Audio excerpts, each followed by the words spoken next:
I am love. Um, this is a very hard episode for me to do.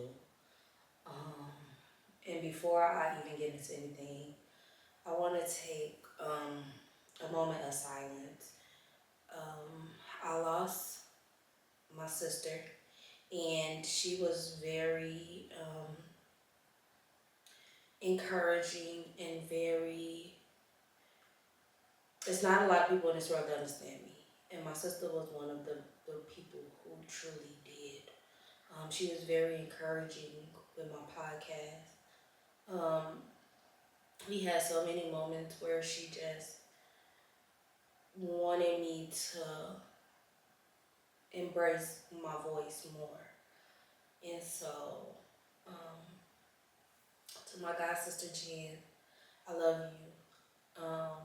You inspired me to speak the truth, the whole truth, and nothing but it, regardless of how it make me look, because I know that what I've done does not define who I am as a person, but it's only trials to make me into who I'm supposed to be. So I just want to take a moment of silence for my sister.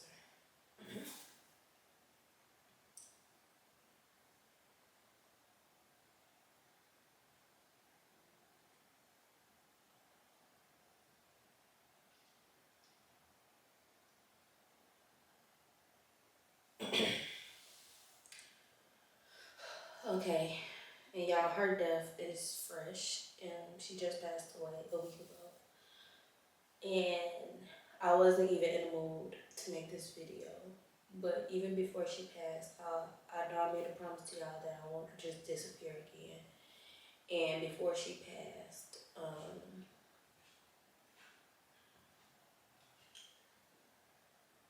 I was trying to figure out what I was going to talk about, and I couldn't think of anything. And then the other day, I was just, feeling really low. Like, I don't have nothing to say. I have nothing to say. I have nothing to talk about. And then this morning, as I was preparing for the video, I was about to speak about something totally different. And then I was like, no, I'm gonna tell that story. So if y'all can tell by the title, we will be talking about grape. I have 5 stories that I want to talk to y'all about. And I know it's a heavy topic. And y'all know I'm gonna try to keep it as light as possible because I don't like all that sad stuff. But sometimes we go through these situations and we think that what happened to us is our fault. And even though it's important to take self-accountability when these type of things happen, it's also good to talk about what happened, because a lot of my stories, I've tried to erase what happened all together. So my stories may not be as accurate as the way God can tell it, but because it's three sides to a story. It's my side, it's their side, and it's God's side. So a lot of us women, sadly to say, have to deal with sexual assault, sexual abuse in some type of form or fashion. I want to tell y'all my stories, and hopefully I can just help somebody. So the first time I was ever sexually assaulted, I was at a day camp. I think I've told like bits and parts to every story in a part of one of my episodes, just to try to get to a certain explanation. But I just want to tell the stories. So one year I was at day camp. Well, I wasn't even at day camp. This was after school, but it's wherever we went to the park at is where day camp took place. So when we after school programs was where day camp, summer camp would be. So it was all the same facility. So this particular time though, we was at after school program, and there was this young man, and I was in the bathroom. Now, if we was in a gym, the boys and the girls, we went to the same bathroom because it was like one gym was the boy gym, and then all the way on the other side of the park was the girls gym with their bathroom. So if we was in one gym, we all would just use the same bathroom. So in this particular day, we was in the boys' side, so we went inside of, so we had to use the men's bathroom, but nobody else would be there. It would just be us. Like people can come in and play like where we were. That was strictly for after school program kids. So everybody was in the gym playing, and I had went to the bathroom. And when I went to the bathroom, this young man decided to follow me in the bathroom. And well, when I got out, he was standing like it was like a little wall. And he was like standing at the wall, and he was waiting for me. So when I came out, what you want? Like, what you doing? You know, like, what's going on? And he, like, as I was going out, he, like, kind of grabbed me and, like, pulled me behind a wall, and he was trying to kiss me, and I was, like, moving my head, and I was, like, I called for help twice, and they didn't come because they were so loud in the gym, they couldn't hear me. So I just kept telling him to stop. Like, what are you doing? Stop. At this time, he caught himself going with my cousin. You know, when we kids, he was my age.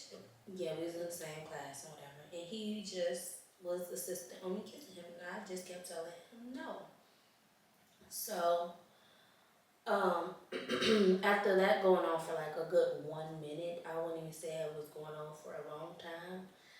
It seemed like he was getting more aggressive, but as he was getting more aggressive, a whole bunch of kids came inside of the bathroom. And when they came into the bathroom, they like was like, "Oh, what y'all doing?" You know, and I'm like, "Thank y'all." Like y'all don't even understand what was just happening. Like, and so as I was trying to tell them, everyone's like, "No, no, no." Like you wanted it to happen. Like we know y'all was up here doing something. Y'all ain't had no business. Y'all got caught. Now you trying to cover it up for yourself. And I'm like, okay, whatever. I'm just glad y'all saved me. You know, I didn't really push the issue on trying to get people to believe me. Because I think growing up, I wasn't believed very often with anything that happened. So when that happened, I'm just like, okay, you know, whatever. Y'all ain't, I don't feel like trying to explain myself, but I am just grateful that y'all came in what y'all did. So that situation happened. And then after that, he never tried anything else. We was around each other for a couple of years after that. We went to grammar school for the rest of our couple of years. I don't remember what year that happened in, but I think he came around when we was like in 6th grade. Then after 8th grade, we went to different high schools, and then he like ended up in jail, and he's still in jail to this day. So, yeah, so that happened. And then the next time, the next incident I want to talk to y'all about happened in 8th grade. It was 8th grade summer going into senior year. And I had this best friend. And we was in my house one day. One day Katia would come over my house, you know, in the summer. And we would hang out. And at this particular day, nobody was really there. Now, if he would come over and like nobody was there, then we would just sit outside on the porch. But I think this day it was cold or something, or whatever, and he ended up coming in. Now, we would send like little flirty, kissy emojis, you know, through text, like, you know, kid stuff. But I feel like it was innocent. But I feel like it could have been portrayed as wanting something more. So this young man came inside of my house, and so this young man came inside of my house, and as he entered the house, um, he thought that I wanted more than I actually did, and he proceeded to try to have sex with me, and I told him no. I told him no multiple times, and I don't think he thought I was for real, because I kind of like was laughing, because you know sometimes when you're nervous you laugh, and I was like nervous laughing like ha ha. No, I'm saying no, you know. And so I don't think he thought that I was for real. So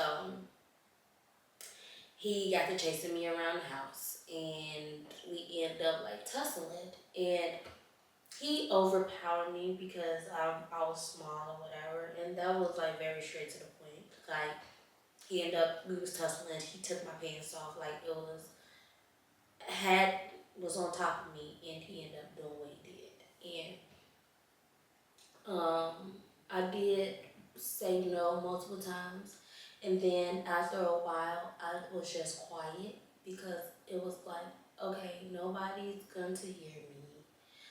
I don't know where my phone was, you know. And then it was like, I feel like when that is happening to you, you don't really want to come to the conclusion that that is what's happening to you. It's a very hard pill to swallow, if I should say so myself. So, and then when you're so close to somebody, you don't want to believe that people can actually do that. So,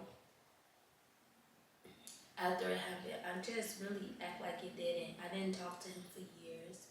And then like a lot of years later, he came back and he wanted to be friends, and I told him multiple times what he'd done, and he was just like, I apologize, like we were kids, and so I stayed in contact with him for some time, and then I just cut him off.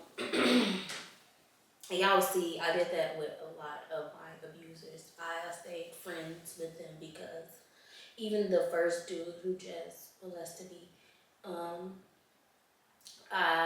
when he went to jail, I was writing him, I was talking to him, um, and I don't know why. Like, I can't tell you why, besides, I don't know. Like, I don't know. So, that was the second incident. The third incident, what was the third incident? I'm trying to see which incident came first. I think the third incident was college. I believe it's when I went to college. No, this is when I came. Okay. So the third incident, I was at home from college on Christmas break, and I had a group of guys that I hung out with. And one day, me and my really close friend, who I'm gonna tell y'all at the end of this story, the last story I'm gonna tell y'all about, this is who I'm talking about right now. We're gonna give him the name of Ron. So me and Ron had this thing going on where we was like drinking buddies. We would get towed up, and so we was for Christmas break, and we had this other friend who we gonna call him Terry. So we would go to Terry's house, and that would be the house that we would drink at. Like all of us would go over there and drink, and then I called myself one of the guys because I always was hanging with the boys or whatever. So Terry though was like a ladies' man. Like any girl Terry wanted, he was like getting. That's who he was having. You know, he can get any girl he wanted. And me and him grew really close. His senior year of high school, and I was with him like the whole way. And we got really close, and I had told him now like 2 weeks before this. So when it was about time for my freshman year of college, and I was still really close with him or whatever. So I had ended up telling Terry like 2 weeks before this incident happened, like I would never have sex with you. Like I don't care what happens. I wouldn't. That's something I would not do. Because I know your past, and I'm just not interested in you like that. Like I believe, but so that was just something that I let it be known. So I come home for winter break, and we are at Terry house, and me and Ron got a bottle. We have a fifth of Hennessy, and we drink the whole thing. Little old me and him. I was little. I was smaller than I am now. Like I'm now, but I was small back then. So I was toe up. Like I was toe up, but I thought that I was in safe hands. So the plan was we was all supposed to get messed up, and then Terry took Ron and our other friend to that friend's house. Ron and the other friend went to the other friend's house, and Terry was supposed to take me home. I live in the suburbs, so at some point now at 9 o'clock, I'm blacked out at this point because we just got toe up. We just drunk a whole fifth. Me and Ron is the only ones. Me, Ron, and then the other friend was really the ones that was drinking. But me and Ron had this bottle like damn near to ourselves, and then Terry had a bottle that he did not drink. Now that's very important to keep that in mind. He did not drink. So he took them home, and then he was supposed to take me home, but I woke up. I was in his bed. And when I woke up, the first thing I looked up, I saw the bottle that he had that was untouched. So I'm like, okay. So I'm moving around in the bed trying to figure out what the heck is going on. So I turned around and said, what I'm doing? You were supposed to take me home. Like, oh, my mom needed the car, so I just brought you back here. And, it was whatever. And I'm like, okay. So, can you take me home? So, I'm getting up. I feel weird. Like, you can tell when you just had sex with somebody. So I'm like, oh no, I feel weird down here and whatever. So I asked him, I said, did we have sex? He was like, no. Like, no, nothing happened. I'm like, okay. So I get home, I'm in the shower. It's not sitting right with me because I'm like, that's not, nah, like you can't tell me that what I'm feeling is not, what I'm feeling. So I texted him, I said, are you sure nothing happened last night? Because I'm not feeling right down there. He's like, oh, we both was pretty messed up. I just fingered you and that was it. So why did you lie the first time? So you're lying now. I know what I'm feeling is not from fingers. I'm true to this. I'm not new to this. I know what I'm feeling. So I just let it go for a lot of years, a lot of years. And when I got to school, I told my friends, and they was like, yeah, that's kind of, suspicious and whatever. So I let it go. And that was the third incident. Now the fourth incident, I'm at college. I'm in college, and guess I didn't learn my y'all. The microphone went dead. And I was drinking, and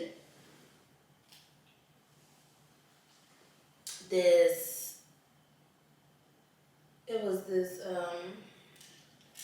hold on, your microphone probably I'm just now starting to work, but if it is, hi. But seriously, okay. So the the fourth time. So this time I'm in college and it's my birthday.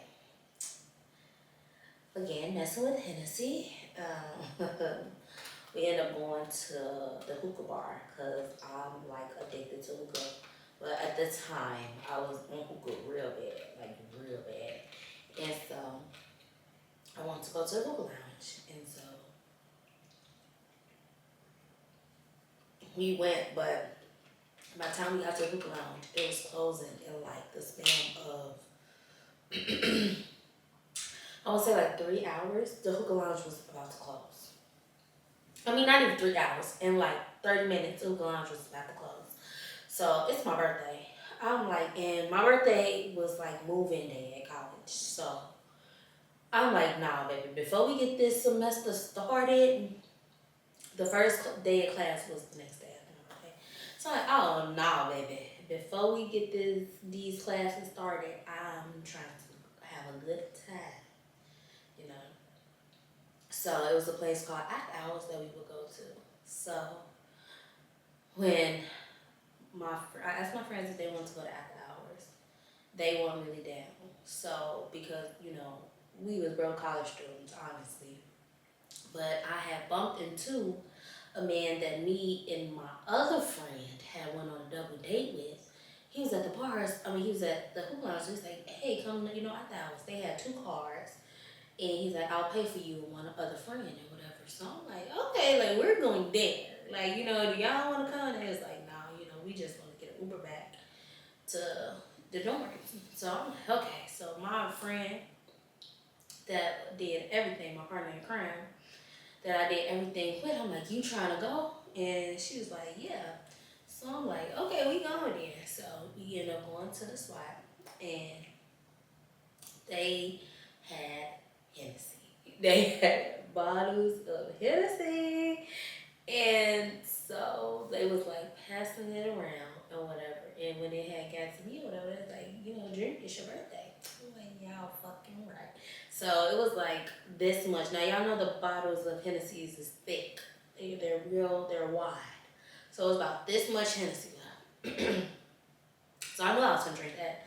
So I looked at my friend, and back in the day I used to drink Hennessy like it was water. So I looked at my friend and I told her, I'm like, "I'm about to drink all of this. Do you got me?" She said yes, because our buddy deal was, when we go out, you get fucked up, I'm the babysitter. One of us was coherent. If the other one was messed up, that was how we rolled. Unless we both was in the dorms, then both of us would be both of us would be completely messed up. Oh my god. So we went.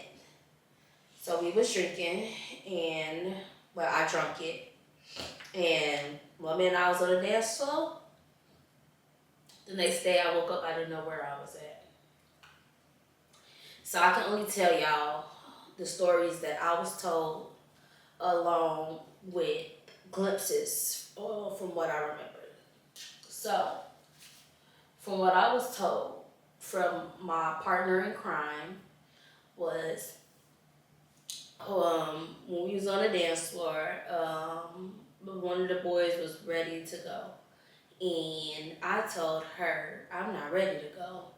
Now, while we were there, we bumped into a friend that just so happened to be there as well.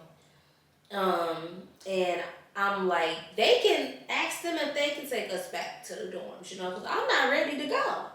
So I guess she asked him, and he said yes. Now at this point, I'm gone. I don't remember none of this. I don't. If the people that brought us there is ready to go, then as my, you know, um, sober mind at the time, you supposed to be like, "Nah, baby, we're leaving." Regardless, because I'm gonna talk, but then I'm gonna get my ass in the car and I'm gonna go to sleep. you know, that's the whole point. Are you, if, and me and her had a relationship to where if you looked at me in my eyes and said, we're leaving, I'll say, okay. You know, like, regardless of how toe up I was, you know. So, I would give in. So,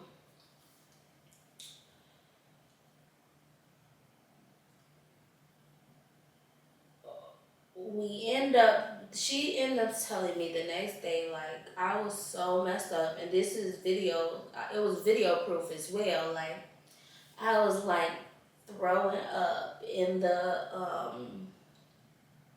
bathroom. She said I threw up on the dance floor. So I never got put out of a club before. Never. In my 26 years of living, I never got put out of a club before. But that day I did. That was the only time I've ever got. That's how drunk I was. Like, I'm trying to paint the picture, y'all, of how drunk I actually was. And so um it was time for us to leave, I guess. And instead of the boy taking us to the dorms, he ended up taking us to his apartment. Now, what actually happened that night, I cannot tell you. I can't tell you. But my friend told me that I was in the bathroom, and she said I was in the bathroom for a long time. And she said she came to the door, and when I opened the door, I told her, like, I gotta pee. I was in the bathroom. So she told me, like, girl, pee. So I'm like, I don't know. So the next morning I wake up, whatever. I'm looking around. We on the couch. It's me and my friend on one side, and then this dude and his brother on the other side. So I wake them up like, hey, can you take us to the dorms? We had class, everything. So I'm like, can you take us to the dorms? And he ended up ordering us an Uber. Now, the dress I had on was see-through, and I had like shorts on. I woke up, shorts missing. So I'm going to the car. I'm like, hold on. I'm like, where are my shorts? He goes back in the, wherever and grab my shorts for me. So I'm in the car. Same feeling as the first time. I'm like, something don't feel right down there. I looked at my friend. I said, did I have sex with anybody last night? She's like, I don't know. What the fuck do you mean you don't know? You were supposed to babysit me. What do you mean? So she's like, I don't know. So now I'm panicking. So I end up texting the boy that was supposed to take us home. And I said, did we do anything last night? By this time, we made it back to the dorms. First, next thing I know, his friend comes knocking on our door, whatever. He comes in. He was his friend and he was our friend. He comes in the room, and he's laying on the bed, and I'm pacing back and forth because I'm trying to figure out what happened. At the time, the dude was also my friend's ex-boyfriend. So I'm pacing. I'm like, what the fuck? Like, what? So then my friend tell me, like, yeah, it was a lot of dudes in the room. I'm like, oh, what the fuck do you mean? They ran a train on me. Like, I'm a lot of stuff is going through. I'm like, what happened? I don't know. So he texts me back, and he's like, yeah, we had sex.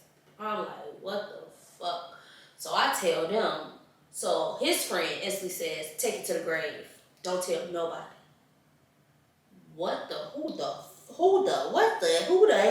the hell? That's the first thing you tell somebody? So I'm like, okay, suspicious, weird.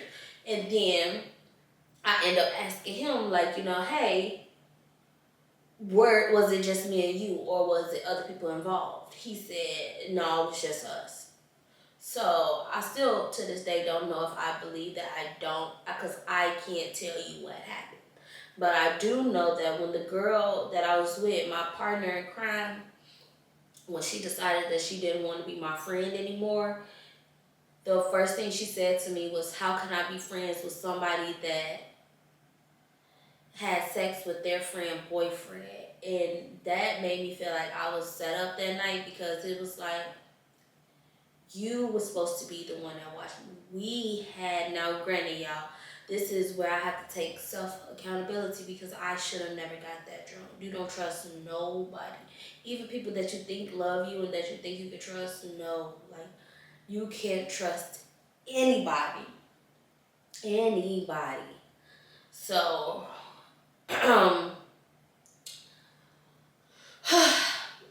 so that happened, and now I'm telling these stories, y'all, and it all is gonna come back around at the end of this video, but that's the third story, I believe. Fourth. Third or the fourth. You guys know where we at? I don't really know where I'm at with these stories. So I want to get to the fifth story. It's actually 6 stories. So, sorry, can't count. Lost count. Sorry. Anyways, so yeah, that happened. And it was a lot that went into that whole situation. So the next story, I was out with some friends from back home who I went to high school with. Well, one girl I went to high school with, another girl I met through my friend from high school. And we had ended up going out. And while we was out, we met. Well, we went out with this one man that I knew. And then while we was out, the boy wasn't even his friend. I just saw him in a restaurant and I thought he looked good. So I left the dude that I knew and I like started talking to the other dude and whatever. And so when the dude that we was already out with dropped us off back at my friend's house, I kind of like he dropped us off. Where the fuck did he drop us off at? He dropped us off at Bar Louie. This is when Bar Louie was by the lake. So he dropped us off there. And when he dropped us off, I ended up texting the other dude, like, you can come pick me up, come pick me up. And my friends was like, at this time in my life, did I learn my lessons from the first 2 times of being drunk? No, I didn't. But I wasn't toe up this time. I was coherent. Oh, excuse me. So I told him, like, come pick me up from, where I was with my friends. And he did it. And he told me we were going to go downtown and talk, get to know each other. He ended up lying. He took me past downtown.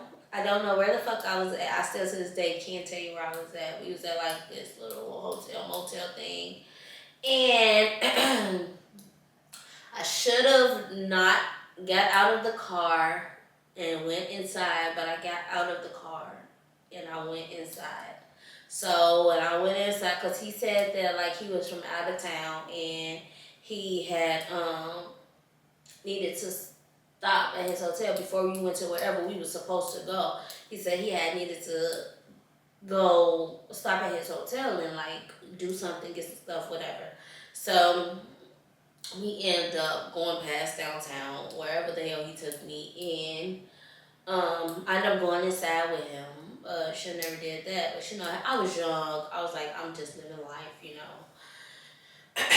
ended up going inside, talking for a little while. And then he ended up raping me. Can't even beat around the bush, whatever.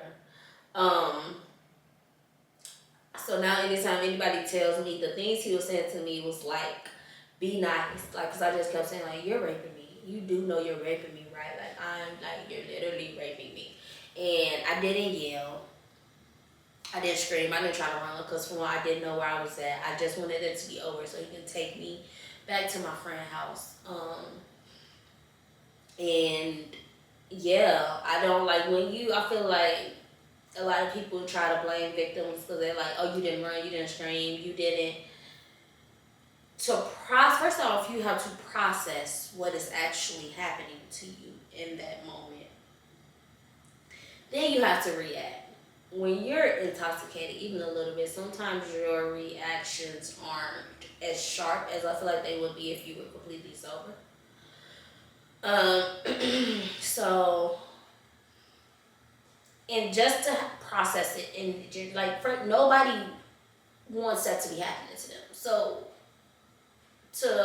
we are people who, I see people that like is going through stuff in life. Like, we're all very delusional. Like, this can't be like, and all this can't be happening to me. Like, it just can't. Like, this is not real life. I'm in a movie right now. Where's the cameras? Like, this is not happening. So that, I feel like that's what my mindset was. Pull his fucking phone out, taking pictures. I'm like, are you like, you know, what the fuck is happening? And I feel like people had it to where I'm a beautiful girl. And a lot of people see me, and to say that you had me is like a trophy. So, and not even just me, like most predators, this is like their award, their trophy. So, to see him taking pictures of me was sick. Oh my God, y'all. Oh, now I'm finna cry. I'm not gonna cry. Because, you know, I'm past this part of my life. But I have to talk about it. But, yeah, so after it happened or whatever,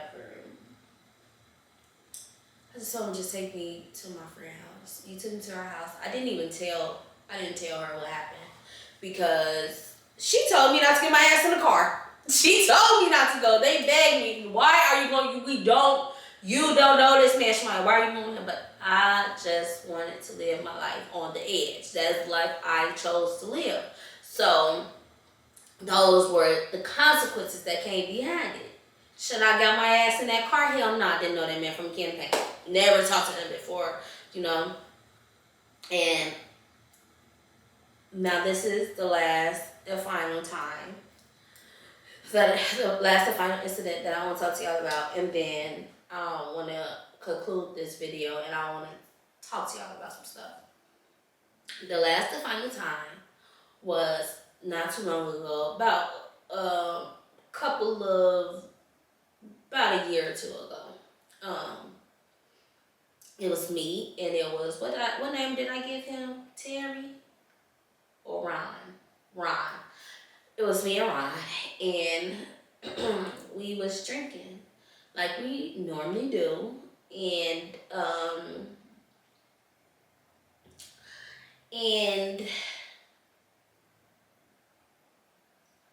what happened?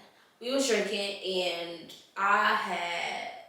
now where he was living is like far from where I was living. So I knew that if I was going to be drinking, I would spend the night, so I'm not drinking and driving. It wasn't happening. So I was drinking, and then I had ended up going to sleep because he was still drinking with people because they had came over to, drink with us or whatever. And they left. They ended up leaving though.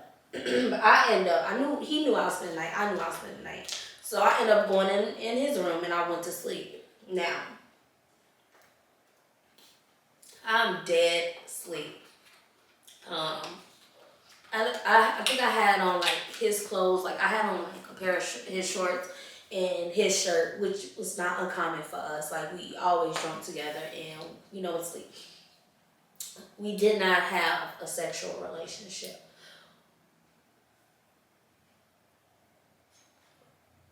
In high school though, we did. That was like years ago. We came to the conclusion that we were just friends. We had like 2 nights stand. Like we had sex like 2 times because of something. It wasn't like, gonna go anywhere though. And we knew that. Well, I knew that in my mind. So, whatever. Fast forward to this day. I'm in his house, I'm in his bed, I'm asleep. I have on his shorts, his shirt, nothing out of the normal. We've been doing this for years, like over 10 years. So, he comes in his room, and I don't think he just gonna get in bed and go to bed. No. He tries to pull my shorts down. I'm like, I pull him up, I say, whoa, hey, what are you doing? He tries to do it again, and I like pull it up, and I like yank him up, like, what the fuck is you doing, bro? Yeah, oh, like, he starts to be very apologetic, like, oh, I'm sorry, I thought that, like, what did you think? Like, I'm literally asleep. So it just really rubbed me the wrong way, and I had to end that friendship, because it was like, I'm asleep. What were you about to do to somebody that's unconscious? I'm drunk and I'm unconscious, but at this point, I slowed down I stopped getting blacked out, because I knew I can't trust nobody. And I'm so glad that I did, because what if I was blacked out and I couldn't say no, So that was the last time, and that was the last time I think that I've got drunk too, because it took all of them times. Only the first 2 times I was completely sober. I was a little girl. But every other time after that, I was intoxicated. So just recently, I reached out to every single person that I've told y'all a story about. I reached out to them, and I told them what they did to me. And some people denied it. Some people, well, all of them apologized that I felt the way that I did. But like I said, everybody have different realities of what happened in the situation. But I know that God knows the truth, and I want to talk to y'all about forgiveness, because I'll tell y'all all these stories, and the first thing that I've told every single man was, I forgive you. And I truly mean it from the bottom of my heart. It's not something I'm just saying and I can't seem to forgive them. No. The man that took me away from downtown, past downtown, I saw him in the club, and I spoke. I said, hey, how you doing? And I still, if any of these people reached out to me and needed anything, I wouldn't hesitate to give it to them, do anything I can to help, because monsters aren't born, they're created. You never know what people are going through. And when I say forgive people, people 100% don't be deserving our forgiveness. But when you look at it from a state of everybody is hurt in some type of way, I feel like it's easier. And from a state of getting your power back, like the fact that I can sit here and not be in shambles and tears and tell y'all these stories without feeling disgusted with myself or blaming myself is a huge step for me. I have to take accountability for my parts in this, because I did play a part in it. I was completely intoxicated, and even the two that with Terry and the one with my friend's guy in college, even with them two stories, I'm like, I I told Terry, like, just tell me what happened. I won't be mad if we had sex, because I know that I can be, sexual when I'm drunk. I won't be mad. Like, if that was that is how I came off, tell me, and I won't be mad. But what hurt is the fact that you lied about it and made me feel like I was set up. Everything about it, I know how I get when I'm drunk. I know I can be sexual. So, and that's my fault.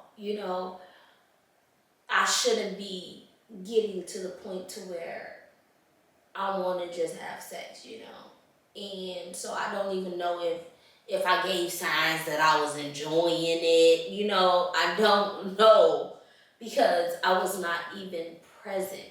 But I feel like, as somebody that's not drunk and somebody that knows what a belligerent drunk is looking like I could come off, sometimes I can come off as I'm not drunk. But for me to get put out of the club, never got put out of the club, to be throwing up, to be in the bathroom for hours to the point you have to send my friend, you know that I am not coherent to do anything. And if you open the door and say, I gotta pee in the bathroom, what the fuck? You know what the fuck is this girl on? She drunk as fuck.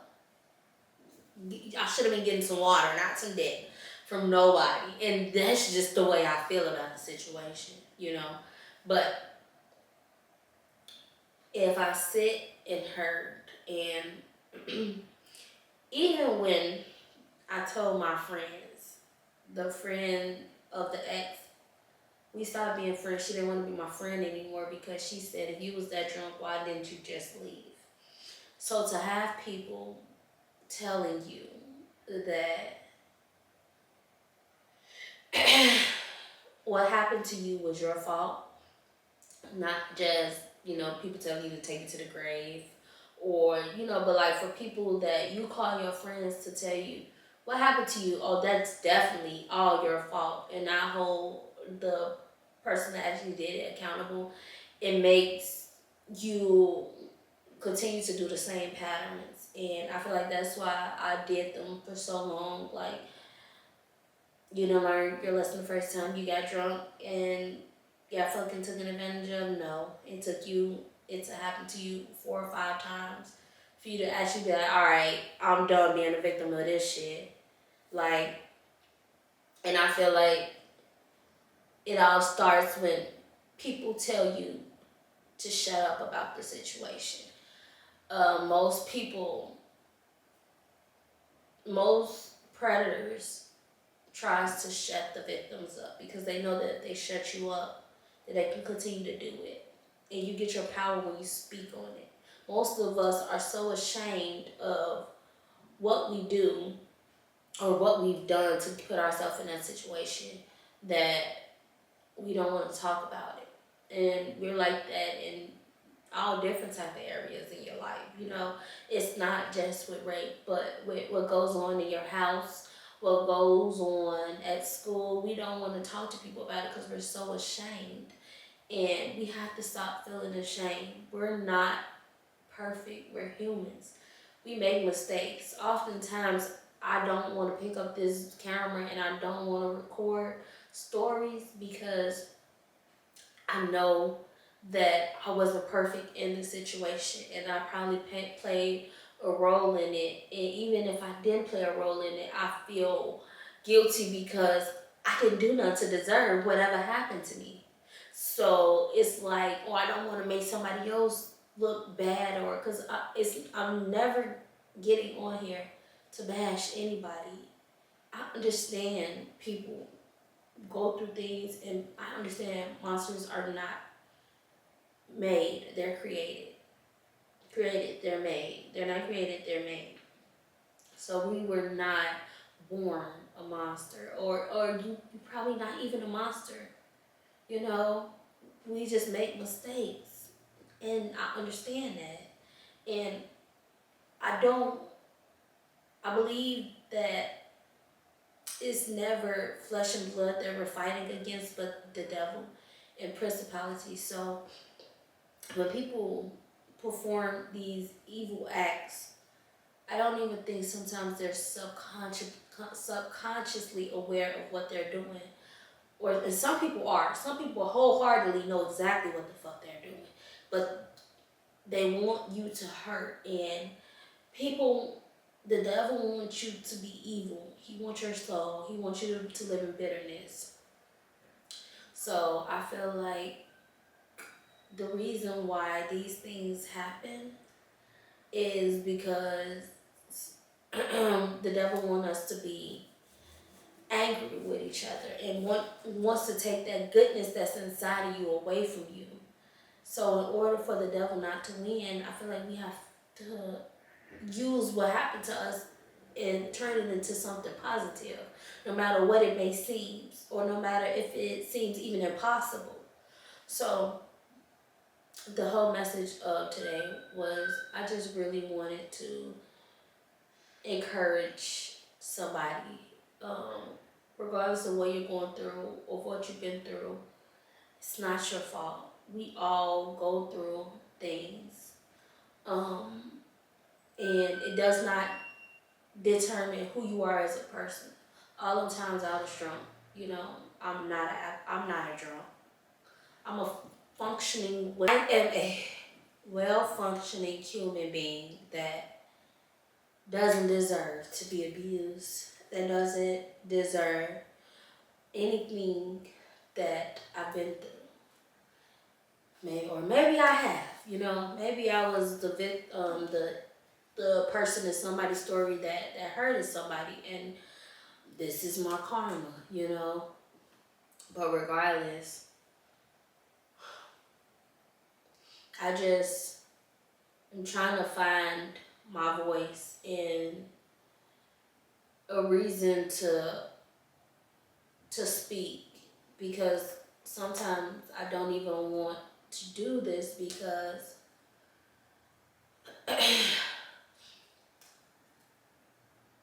I feel like I'm gonna say something wrong, or you know, I know everything I say is not right, but I know that I can change a life.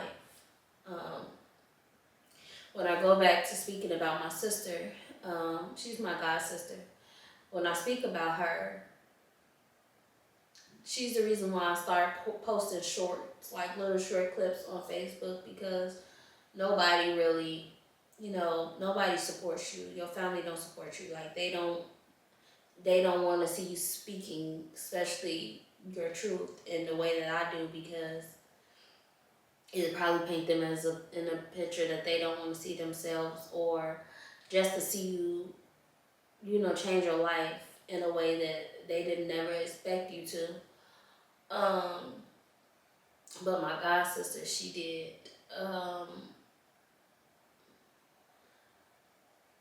I started posting my shorts on Facebook because she would tell me every time that I posted a piece of my story, it'll help her.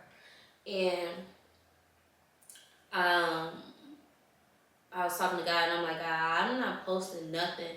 Like I've always told him, put my videos in front of people who needs to see them, not necessarily the people that I want to see them, or you know, anything of that nature. You know, I don't need notoriety for who I am. You know, but my story, let it change your life. You know, and so when it came to my shorts, I'm like, nah, God, I'm not posting these shorts on, you know, Facebook. You know, I don't want people to feel like I'm telling them, you know, go watch my, you know, because you know how some people, when they want to be seen and noticed and things, they post their content and, you know, send you things and be like, hey, can you go share this, or, you know, do that.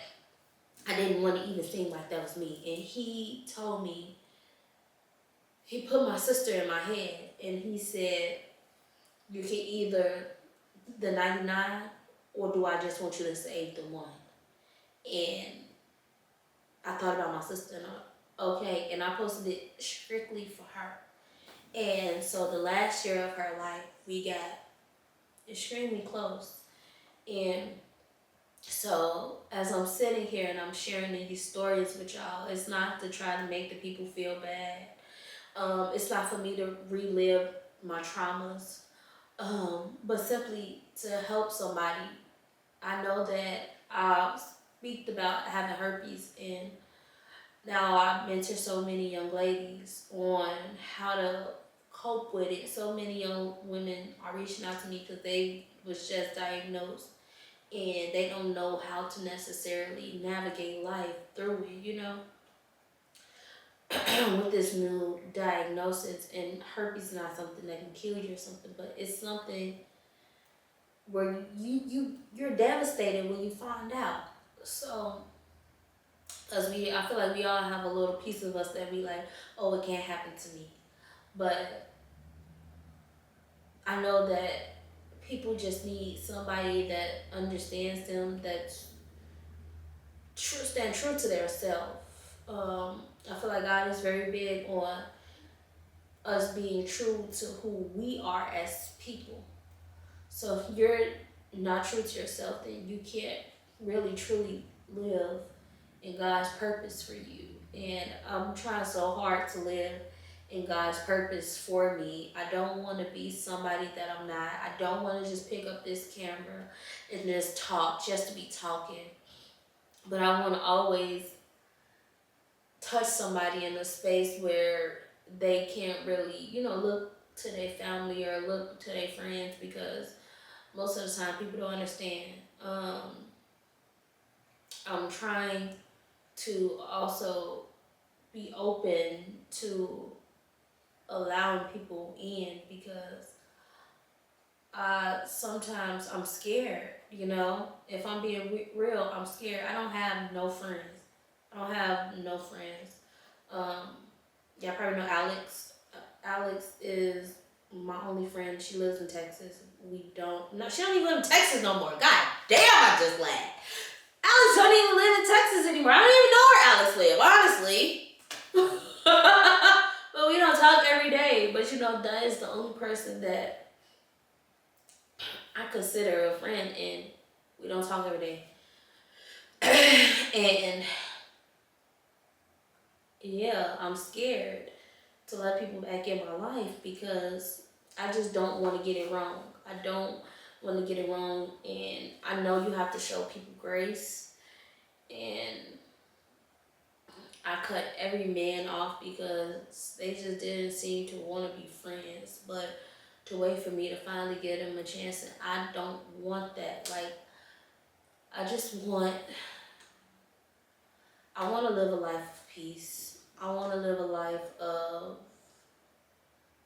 forgiveness, of grace, but mostly peace. I want me a little husband. Not a little husband, a big husband. I want a husband. I want kids. I want friends. And now it's just me and my dog. And I'm tired of my dog. She stressed me out. So I just want some type of peace, though. True happiness. I want to live a life of happiness. Like, because I'm not the type of friend that you can call and, girl, let me tell you about this, like, this nigga. Like, no, girl, I don't want to hear it. I don't want to hear it. Now, if you're going through things in life and you want to talk about it, and we can talk about how we can heal you or how we can pray for the person, then that's what I want to talk about. But I don't want to live a life of bitterness, of always talking about somebody, or always, talking about how I can forgive this person. I want to be able to forgive everybody. I want to be able to put myself in everybody's shoes and understand that not everybody got it. This is a world that's filled with evil. Like, this world is evil. So I want to be able to give people grace, just like God gives me grace every day, because I'm nowhere near perfect. And I have to understand that something has to happen to somebody for them to do something to you. It's a ripple effect. And I don't want to be a product of that ripple. I want the ripple to end with me. I don't want to go and hurt somebody just because somebody else hurt me. I have a young lady who tried to rip me to shreds, and she always comes back to, I don't even know what you did to me for me to act like that to you. And I'm like, I know. But somebody did something to you for you to have so much hate and so much anger in your heart. And I just want to show you love, even with the men. Whatever happened to you, I don't know. Even if you're watching this, I don't know what happened to you in your life, but you just don't have to do things to hurt people. And then about Ron as well. What did I name him? Terry. I don't remember what I named him, but the guy who was supposed to take me home when we were drinking. His defense was, I can have sex with anybody anytime I want, so why would I have to take it? And it was just like, because I told you 2 weeks before that you would never be able to have sex with me. It's a sense of power. We don't have to have power and dominatrix over people to feel some type of power. in our own lives. Most of the time, that's what people want. They want to feel powerful, so they take things that you say and they want to show you, oh yes I can, oh yes you will, And I feel like that's what happened in that situation. I told him he would never be able to have sex with me, and he showed me that he was. And even after that happened though, y'all, and I was so confused on what the heck happened, I had sex with him willingly times after that, because I'm like, I had my mindset as, if you're just going to take it, I might as well just give it to you. And that's what I did. I said, if he's just going to take it, let me just give it, And so we had sex after that. And I was so big on not wanting multiple bodies. At that time, I didn't want to have sex with multiple people, because I still wanted some form of innocence. But after having your innocence taken from you time after time after time after time after time again, it's like, fuck it. Might as well, I'm not being shown no grace. But yeah, y'all.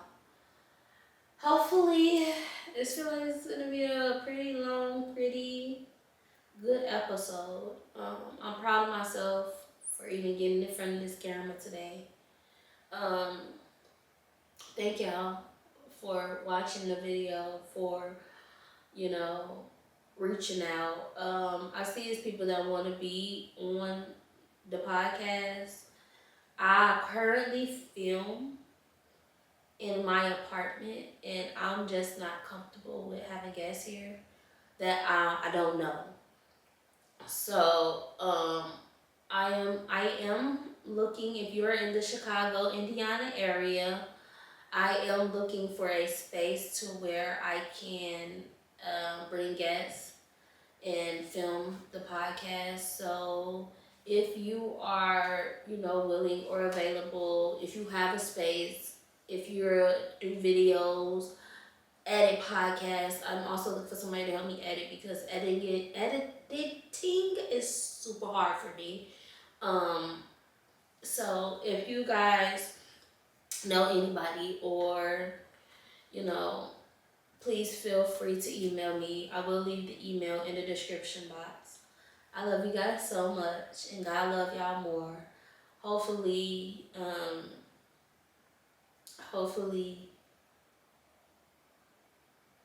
I'll change to help somebody today. I don't even know. Y'all, I don't know if y'all could tell, but I'm kind of just not 100% today. But I love y'all, and I will talk to you guys next time.